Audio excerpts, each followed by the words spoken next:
Önümüzdeki 14 dakika içinde bütün değerler sistemi çöktüğünde ve tutunacak hiçbir şey kalmadığında, bir grup insanın hayata tutunmak için kendilerine nasıl yepyeni bir ahlak kuralları seti icat ettiğini göreceğiz ve bu deneyin neden hem başarısız hem de ölümsüz olduğunu anlayacağız. Bu insanlar tarihin gördüğü en anlamsız kıyımlardan birinden, Birinci Dünya Savaşı, ondan sağ çıkmışlardı. Ama geri döndüklerinde uğruna savaştıkları hiçbir şeyin Tanrı, vatan, onur, aşk artık bir anlam ifade etmediğini gördüler. Hepsi koca birer yalana dönüşmüştü. İşte bu yüzden kendilerine yeni bir oyun, yeni kurallar bulmak zorundaydılar. Bu, onların hikayesi. The Sun Also Rises ya da Türkçedeki adıyla Güneş de Doğar, Ernest Hemingway'in ilk büyük romanı. Ve yazarın kendisi gibi kahramanları da kayıp kuşak olarak bilinen o efsanevi grubun bir parçası.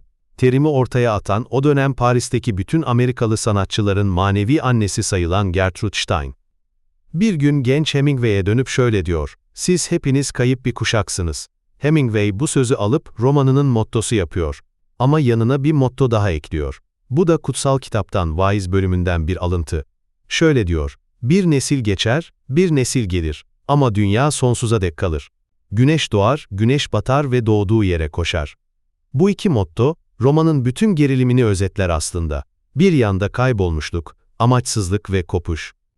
Diğer yanda ise dayanıklılık, döngüsellik ve devam eden hayat. Roman, bu iki kutup arasında gidip gelen insanların portresidir. Hem Paris'te hem de İspanya'da geçen bu hikaye, bir grup, Amerikalı ve İngiliz göçmenin etrafında döner. Sürekli içerler, seyahat ederler, dans ederler, sığ ilişkiler yaşarlar. Ama Hemingway bize asla olay örgüsünü anlatmaz. Bizi doğrudan o insanların zihnine, onların dünyayı nasıl gördüğüne odaklar. Bizim de yapacağımız bu. Bu insanlar, bu kayıp ruhlar, anlamsız bir dünyada anlamlı bir hayat yaşamak için hangi stratejileri denediler? Ve bu stratejiler nerede işe yaradı, nerede çöktü? İşte asıl mesele bu. Kitaptaki karakterler, yani Jake ve arkadaşları, kendilerine çok özel bir davranış kodu geliştirmişlerdir. Bu kodun temelinde kayıtsızlık performansı yatar. Hiçbir şeyi çok fazla umursamaz gibi davranırlar. Duygularını asla tam olarak açığa vurmazlar. Konuşmaları kısa, kesik, ironiktir. En derin acılarını bile bir şakayla, bir omuz silkerek geçiştirirler. Sürekli hareket halindedirler. Paris'in kafelerinden İspanya'nın dağlarına, oradan Pamplona'daki boğa güreşi festivaline. Bu bitmek bilmeyen hareket, içlerindeki o korkunç boşluktan bir kaçıştır. Durdukları an, o boşlukla savaşın yarattığı travmayla yüzleşmek zorunda kalacaklarını bilirler. Anlatıcımız Jake'in savaşta aldığı ve onu iktidarsız bırakan yara, aslında tüm neslin ruhsal durumunun fiziksel bir sembolüdür. Onlar, manen de yaralı, manen de iktidarsızdırlar. Bu yüzden gerçek duygulardan, gerçek bağlardan ölesiye korkarlar. Çünkü uğruna savaştıkları o büyük, sahte duyguların, onları nasıl bir felakete sürüklediğini görmüşlerdir. Bu kayıtsızlık koduna uymayan tek bir kişi vardır: Robert Cohn. Cohn, romantiktir, duygusaldır, aşk acısını saklamaz, kıskançlığını gizlemez. Yani savaş öncesi dünyanın değerleriyle yaşayan bir adamdır. Ve tam da bu yüzden grup ondan nefret eder. Cohn onlara unuttukları, daha doğrusu unutmaya çalıştıkları bir dünyayı hatırlatan bir hayalet gibidir. Onun varlığı kendi kurdukları bu cool olma oyununun ne kadar sahte olduğunu yüzlerine vurur. Peki bu oyun işe yarar mı? Hayır. Bu performans, bu kayıtsızlık zırhı sürekli çatlar. Jake, geceleri yalnız kaldığında ağlar. Kitabın merkezindeki kadın karakter Lady Brett Ashley, en beklenmedik anlarda, "Çok mutsuzum sevgilim" diye yıkılır.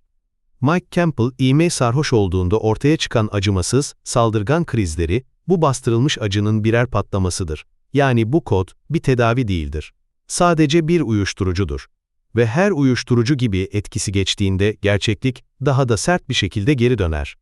Peki bu sahte kayıtsızlık zırhı çatladığında geriye ne kalıyor? Anlam arayışı. Karakterler, özellikle de anlatıcımız Jake, bu anlamsız ve kaotik dünyada, gerçek ve değerli bir şeyler bulmaya çalışır. Ve bu arayış onu iki yere götürür: doğaya ve boğa güreşi arenasına. Kitabın ortasında, Jake ve arkadaşı Bill'in İspanya'nın dağlarında balığa çıktığı bir bölüm vardır. Paris'teki o boğucu yapay hayatın tam zıttıdır burası. Her şey saf, temiz ve kurallıdır. Solucanları kazarsın, oltanı atarsın, balığı yakalarsın.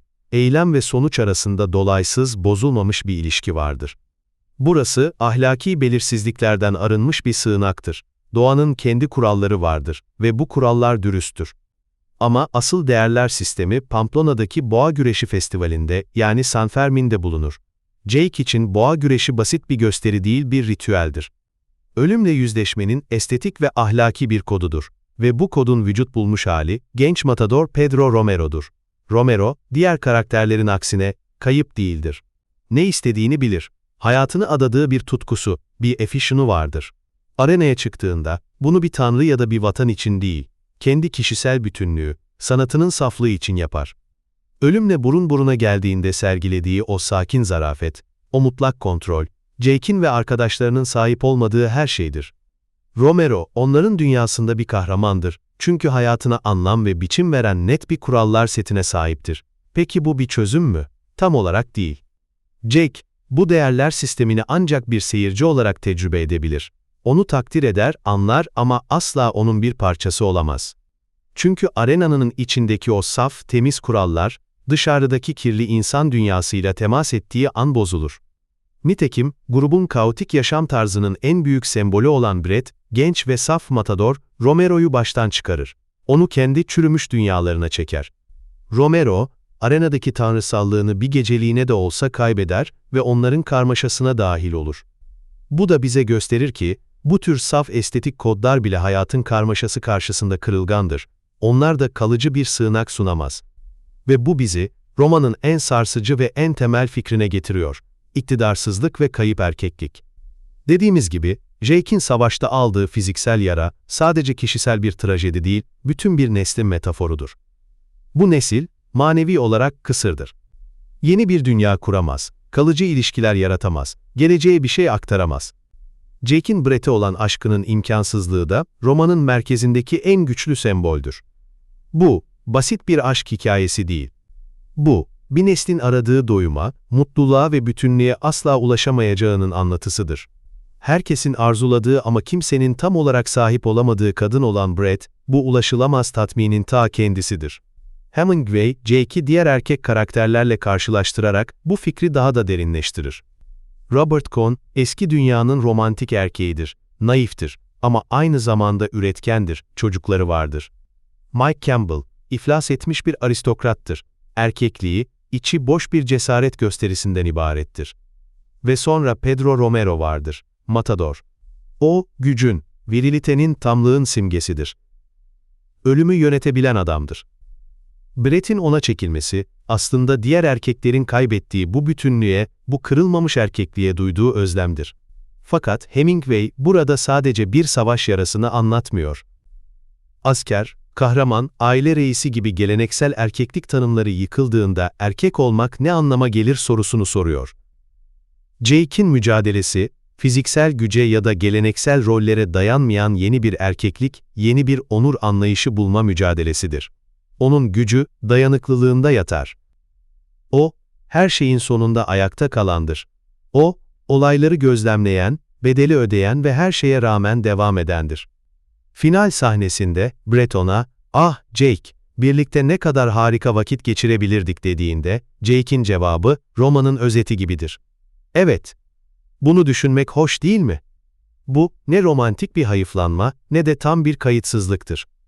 Bu, gerçeği olduğu gibi kabul eden, acıyla yoğrulmuş, yeni ve zor kazanılmış bir bilgeliğin sesidir. Peki 100 yıl önce Paris'te yaşayan bir grup Amerikalı göçmenin bu acı dolu hikayesi bugün bize ne söylüyor? Neden hala bu kitabı elimizden bırakamıyoruz? Çünkü kayıp kuşak sadece tarihi bir terim değil, aynı zamanda modern bir ruh hali. Bizler de kendi travmalarımızın ardından, bu bir pandemi olur, iklim krizi olur, siyasi hayal kırıklıkları olur, benzer bir amaçsızlık hissiyle boğuşuyoruz. Eski kuralların artık geçerli olmadığı, kurumların ve ideolojilerin içinin boşaldığı bir dünyada yolumuzu bulmaya çalışıyoruz. Hemingway'in karakterlerinin gerçek bir şeylere duyduğu o umutsuz özlem bugün bizim otantik deneyim arayışımıza çok benziyor. Anlamsızlaşan bir dünyadan kaçmak için biz de seyahatlere çıkıyor, festivallere gidiyor, yeni felsefeler, yeni kodlar arıyoruz. Stoacılık, mindfulness, kişisel gelişim, hepsi Pamplona'daki boğa güreşinin modern versiyonları gibi. Hepsi, bize hayatı nasıl yaşayacağımızı söyleyecek bir kurallar bütünü vaat ediyor. Ve belki de en önemlisi, romanın performans eleştirisi, bugün her zamankinden daha geçerli. Karakterler sürekli olarak kendilerinin havalı, umursamaz, ironik bir versiyonunu oynuyorlar.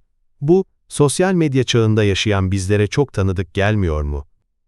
Hepimiz kendi hayatlarımızın küratörlüğünü yapıyor, kimliklerimizi bir sahneye koyuyoruz. The Sun Also Rises, bu sürekli performansın psikolojik bedelini, sadece yüzeyde yaşanan bir hayatın ne kadar kırılgan olduğunu bize gösteriyor. Hemingway, The Sun Also Rises'da, bize bir harita olmadan yaşamaya çalışan bir neslin, mükemmel bir anlık görüntüsünü sundu. Bu insanlar eski değerleri, stil, zevk ve ritüelden oluşan yeni bir kodla değiştirmeye çalıştılar. Ama başaramadılar, travma çok derindi. Ancak onların başarısızlığında, o muhteşem bir dille resmedilmiş acılarında ve umutsuz arayışlarında, tüm eski kodlar çöktüğünde bile insanın anlama, bağlanmaya ve yaşanacak bir kurala duyduğu o sarsılmaz ihtiyacı görüyoruz. Ve işte bu yüzden ölmeyi reddediyor.